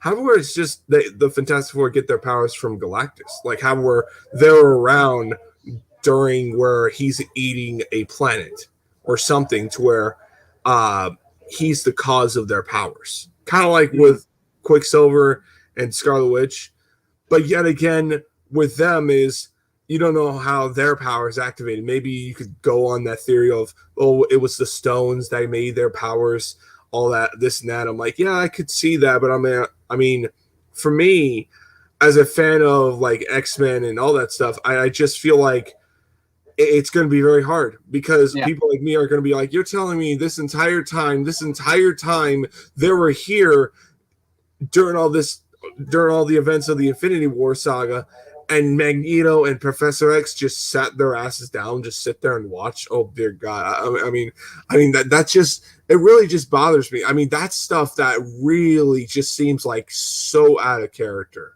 I mean, I just don't think yours truly, Magneto or Professor X, would just sit there and just have the Avengers to pretty much say, "Oh, don't worry, the Avengers are going to be taking care of us." I mean, like, it would just be like, "You kidding me?" Charles Xavier would have called. Hell, I think Magneto would have showed up in the events of Infinity War and Endgame. Like, God damn it, dog. Oh wow, we're losing everyone now. Anthony, it's just you and me. I guess. I mean, I don't know what to talk about. Well, I mean, I understand his point for sure. Like, if we're tense about Captain Marvel just being, just her not being around, what are you doing when an entire team isn't around? I mean, that's crazy, right? I guess the only way around it is you maybe say that the X-Men existed in the Fox universe and that they're being brought over. They could do that. Yeah, they're being brought over because of the multiverse. Like, that's the only way I think you can get around it. Otherwise, you're totally screwed, man. Like, I just don't know how you do it, because the question ultimately will come: the Avenger, where the hell was the X-Men during the Infinity War? Yeah, they could do that. They could take some Fox characters. Mm-hmm. Yeah, I mean, you'd have to do that. I don't see how else you would be able to work around that. Because, and again, do you use the Patrick Stewart ones? Do you use the James McAvoy ones? Are they both like? Do you use both of them? Like, I don't even know if they're the same character. So, just looking here. I don't know what happened. We lost you. We lost you, Edgar. Yeah, thanks. We lost you. I'm sorry. Some of them, I know my neighbors have an issue. Man, everyone's busy on a Friday night. Everybody's busy. Everyone's lost. So Anthony, are you like you're pumped up for Zack Snyder's? Like, what are you looking forward to the most from the Zack Snyder cut? Superman and the whole team coming to justice. Like, the thing about 2017 one is like everything was so rushed. Like it just didn't make sense. Like it doesn't make sense at all.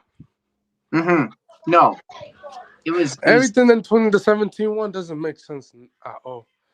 no, it was terrible. Like when Justice League came out, I think we all agreed it felt very. The problem is that there was no scale to it, right? Like there was nothing to that movie. It was just very bland.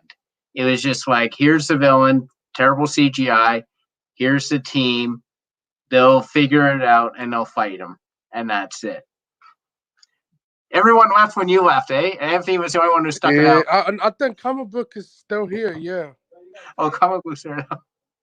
I was still. I accidentally hit the camera button, and it kicked me out because my computer has my camera off. So I'm sorry about that. Could you press the leave button by accident? Yeah, so my neighbor is having some problems with their electricity or something. So they're trying to see if I was having. I live in a condo, so there's nothing wrong with. I'm okay, but and then I was like, you know what? While I'm here, let me use the bathroom. Yo, is that WandaVision and Vision in the background? Yeah. I love the Halloween episode. Halloween episode was cool. Yeah. The Halloween episode was the awesome stuff. I mean, you got to see the kids. It made you smile, made you all looking forward we saw Quicksilver, but that's the fake one. there's that. His name is, what was it? Brown Boner. Like, what is that? Boner. I mean, like, oh, come on. But like, I get it because they had to use those contracts from Fox, so I get it. I was a little pissed because I was thinking, oh, is this going to be the part where they bring some of the Fox X-Men characters? Are we going to see Magneto? Are we going to see Magneto? Maybe in Doctor Strange too. Maybe. I could see that possibility. But because, I mean, personally, because, you know what I thought? I thought Wanda was going to lose everything. I thought that Wanda was going to have it where she loses the kids. She did at the end. No. I mean, in a darker way. Not a goodbye, but we'll see your ass later in the next movie. I mean, the main villain kills the kids. I forgot her name. Monica. Fuck. You guys know what I'm talking about. The villain that Wanda faced in the recent. Agatha. Yeah. I mean, she was going to be the one that kills the kids, and after that, Wanda goes in a killing spree, killing her, having Vision. The White Vision killed the Vision that she loved and she made. And then after that, she rips it to tiny little pieces. And pretty much Doctor Strange shows up, calms her down with using a spell. And then it ends to where he brings her into the house, Doctor Strange's house. That's what I would imagine it would have been. It didn't go like that. Granted, I'm happy that they didn't follow the predictability, but it's just the fan theories. It goes crazy when you think stuff like that. The only problem is that the fan theories don't have a budget. That's the only problem. Yeah, I don't know. It's okay. So we're gonna end off, and I want to discuss. Do you want to discuss the ship of Theseus? Has anyone solved? Because I promised in the end of this live stream we were going to solve this age-old philosophical debate. No, I've never heard of it. You want to recap because I was following what he was saying that both are the ship and neither are the ship, but I was following it like. Okay, so no, this is an old philosophical debate, like dating back to like ancient Greece or whatever, and like now I'd heard of it because I actually took a few history courses and stuff like that, and Steve, I like these ancient like mythology stories and all that. But Theseus is like, I think he was like a friend of Hercules and stuff. I don't know if he was on the Argo or not, but anyways, he's like he has a ship. So that what they were saying in that scene was that Theseus had a ship, and when he returned back from wherever it was, Crete or what, I don't know, whatever it's like if you have that ship and they preserve it and they remove the panels start to decay. So they remove it and put new panels in to preserve it. So 100 years pass, every single piece of wood and ore has been changed. So is that still the ship of Theseus? Yeah, okay. Right. So that's what he was saying with Vision. It's like, you've literally changed every component. Well, he's not Vision. Is he still Vision? And then the secondary debate is like, as those pieces were rotting, you saved those pieces of wood, and from those rotted pieces of wood, you cut out the rotted parts and you made a new ship. Is that now the ship of Theseus? Right. So if you've changed every panel of wood and all the ores and everything, is that ship still the same ship? And if you took the wood that you replaced and made a new ship out of that wood, is that now the ship? That's the right. That is the philosophical debate of existence or whatever. Yeah, so, I mean, I think it becomes a version. Like, I think that's actually Frankenstein's question. Right. Every piece of Frankenstein, is that a component of the original owner of the body parts, or is it a new creature? Right. Yeah, and that's go ahead. Sorry. But no, sorry. No, I was just going to say, right, like that's. I don't know what the answer to that is, because I guess it's about the impression of, or the understanding of self and the understanding of it, because I think I've said to you before, like, we only know this, like, what I'm sitting in as a chair because someone named it a chair. Right. I don't actually know if it's supposed to be called a chair. I just know what we called it. Yeah, we identify. And then what is a chair? Is it just like four legs where you sit? So is the white vision? I mean, the white vision is Vision, really. And he certainly is now. Yeah, he's trying to process everything that just went on. So do you think he was reset? Like, has he been? I think he's reset because he's trying to process, and that's the reason why you don't see him back up again. I think maybe he'll show up in Doctor Strange 2. I think he will. I think he will, because I think personally, and this kind of this is my biggest problem on that whole thing. You pretty much solve Wanda's problem. You gave her another vision. Right. You basically have it where now is this whole show was about Wanda's grief and Wanda's just breaking point. Mm-hmm. And now you pretty much solved her problem. And let's say he shows up in Doctor Strange 2 or in a future Marvel film. Mm-hmm. What is Wanda going to feel? Is she going to react differently towards this vision? Or is he going to say, hey, Wanda, what you're doing is wrong. I am the real person. What happened in the comics? How does she react to him?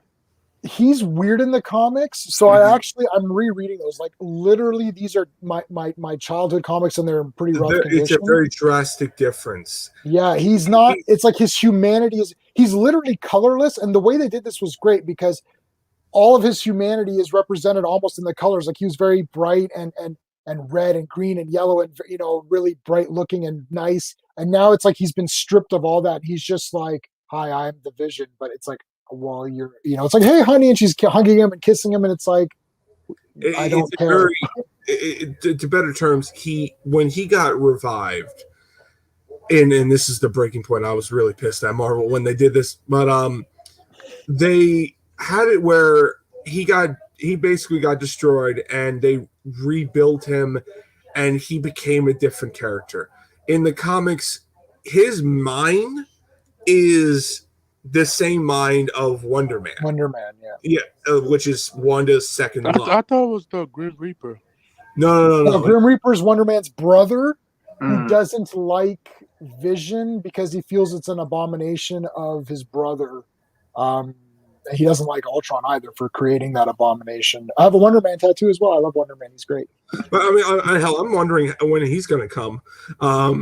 But I'm just saying, like, the whole character of Vision from the comics towards the MCU is drastically different, because there was the android called the original Human Torch, which is pre-Johnny Storm.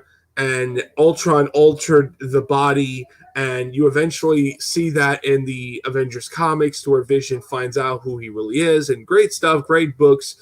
But the facts are, I mean, when you look at the MCU Vision, he's almost like very drastically different to his comic book counterpart. He takes some traits of him, but I mean, he's a very much his own character. I hope they bring back Ultron. Like, come on, Marvel. I think he is coming back. People think that people have theories that since they were ripping apart of Vision, they were thinking maybe this could be a possibility of Ultron coming back, which I will not be surprised if he does, because Ultron pops out every once in a while. But what if I mean, I know they're introducing King of the Conqueror. What if they use a different, more like in Doctor Strange, they bring a different version of that's more likely going to happen. You're probably going to get that. You're probably going to have a different Ultron, because Ultron's always has different models. There was one Ultron that was good with Hank Pym. Update the CGI. Treated him like a father figure, and Hank Pym loved him, and he got very upset, and he was fighting with the Ultron that we all know, and Ultron's very much like a Terminator, but it's very much, where do you go with that character? Now, we'll see how the new Avengers trilogy, I'm hoping that, and this is the worst part, I kind of feel like everyone's going to be 50-50 on the new Avengers, because half the Avengers from the first 4 films are practically all gone, minus Hulk and Thor. I mean, that's really it. I mean, because I loved West Coast Avengers, and that was the comic I really kind of started with, it's like I would have loved to have seen, Hawkeye, and if you can't get Mockingbird because she was on this Agents of S.H.I.E.L.D. show, and now Adrienne Palicki is part of the Orville, so she might not come around. There's rumors she might come back. There's rumors. Yeah, you could have used Sharon Carter. You could have done Hawkeye, Sharon Carter. You could have had Nathan Fillion be Wonder Man. You could have Don Cheadle. He was cast in Disney saying, I remember that. Exactly, yeah. And Don Cheadle could just be War Machine. And then you could have just gotten some really hot girl to be Tigra. And there's your West Coast Avengers. And then you can throw in White Vision and Scarlet Witch. And there's your new Avengers going forward. With but will that movie make $1 billion? I don't know how people. I don't know. But would Young Avengers, the thing is, Young Avengers, I'm going by I happen to like Ms. Marvel, actually, like Kamala Khan. I think she's one of the better. Well, I think she's far better than what Carol was when she was Ms. Marvel. I mean, personally, for me, her first ongoing series, she didn't know where she wanted to be. I feel like the second series did it a little bit better. Yeah, but I mean, Captain Marvel, I think she's better. But I mean, that's just the point. Go on, you were saying. No, but yeah, you're right. Okay, so I like Ms. Marvel. I think she's a good character. She had some good runs. Her latest, I'm about 4 issues behind on the very latest issue, which just ended. But I don't like Riri. I tried reading her Ironheart. I couldn't get into it. Anytime a kid is smarter than someone, it's I just couldn't get into her. Who else is in Young Avengers? Who else is in the movies? Hulk is in the Young Avengers. Oh, Kate, he's old, right? Yeah, no, Kate Bishop. I like Kate Bishop in the comics. I don't know what to make of her in the live action. We haven't really seen her, so I don't know. True. We'll have to see how that plays out. So I don't know. For me, it's because if you can get some characters back from the originals and then have new characters, Avengers could have always had a rotating roster. Coming back. No, he's coming back. Who's coming back? War Machine? I think Tony and Captain America is coming back in the future. Oh yeah. Oh, I don't know. I think they're done. I think they might be done. I think Robert Downey Jr. is too busy making Sherlock Holmes 3. Is that coming up? No, that is coming out. I mean, every movie he made out of the MCU always fell. Pretty much. I think Sherlock Holmes is going to be modern successful, but I feel like I have to say, yeah, he's gonna come back. I mean, I honestly feel like when they do Secret Wars or this could be another one, Secret Empire, to where they could have Captain America came back, but is it the real Captain America? Dun dun dun dun. And you go forward with that direction, and you had it where he's not, and Bucky and Sam are going to have to stop him, and you do all this crazy stuff. That's something I am expecting. But I mean, as for going forward towards besides that, I only see Tony and Cap coming back for Secret Wars, and they might go do that whole alternate timeline after the events of Avengers Infinity War, where Loki escapes and the first Avengers film, I meant. Right. and they pretty much have where, oh yeah, now that alternate timeline, it's going to merge with the core of the MCU. Yeah, we got a couple other people that came back, and you go forward with that. But we'll see how things go. I don't know. And that's another thing too. Is Spider-Man's going to stick around, because the actor Tom Holland said he doesn't want to be doing this for like in his 30s. Granted, I could get what he's saying, but we have not seen a Spider-Man in his 30s as a long-term, like, have multiple films of that character. If Tom Holland get like 6 movies by 2027 or 26, he'll be like, what, like 27 or 28? Like, he could still play Spider-Man. It's up to Sony. Sony owns the characters. It's up to Sony what they want to do. Personally, I think Sony and Marvel are not good. I think Sony would have to be stupid just to say, yeah, we're done, and we're gonna. Oh, they're gonna go bankrupt. They're gonna go bankrupt if they. Yeah, they're definitely gonna go bankrupt. Yeah, they're never gonna let go of Spider-Man ever. Never know. They say, like, no. I just want to say one thing. I heard one executives in a report that if one of their spin-off films fails, their rights might go back to Marvel, and Sony might be. We'll see. It's good. They're gonna hang on as tight as they can. That's like one of their big tickets. But okay? We're gonna wrap it up. Falcon and Winter Soldier's coming out pretty soon. Is that a week or two? 2 weeks. 2 weeks. 2 weeks. Yeah. So that was coming out the same day as the Snyder Cut. Oh my God! Why would they do that? I have no clue. Like the Snyder Cut, like it might release at 2 o'clock in the afternoon. The nighttime. I was like, HBO Max, release it in the afternoon, please. Well, Steve and I are in Canada, so we weren't even mentioned in that list of countries because they posted when it's going to air. And we don't have HBO Max here. No. In Canada. Yeah. So whatever. I have friends who can find it for me, I'm sure. I send you my Instagram. Please follow me on the private chat. Oh, you sent it down in the private chat? Yeah. I don't know how Canadian. The only way I see it is we're getting it on Crave. I know people might pirate, and people don't want that. That's the only way. I don't know if the Canadians are going to see that. That's the only way. You have Twitter, Edgar? Because I don't really use Instagram. My Instagram is just riddled with garbage now. Like, I started it when it came out, and I never really go back to it. If you're on, I'm at Lifetime Nerd if you're on Twitter, and then I'll follow you back if you want. I'll save your Instagram just in case. Okay. I'll just say. Did you friend me on Instagram? I don't really use Instagram. I have it, but I never go on it. Do you have Twitter? Oh yeah. Yeah, if you're on Twitter, I'm at Lifetime Nerd, and then follow me. I'll send you it. Don't worry, I'll send you it. No problem. But anyway, but yeah, the Snyder Cut. Looking forward to it. I can't believe it's like, oh gee, I have to watch the Falcon and Winter Soldier, then watch Snyder Cut, and then after that play the Hawkeye DLC for the Avengers game, and I'm like, oh, too many things. Yeah.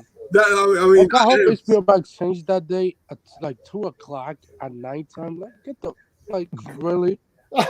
Like, come on, man. The good news is I got that week off, so I can sit down and watch it at my leisure.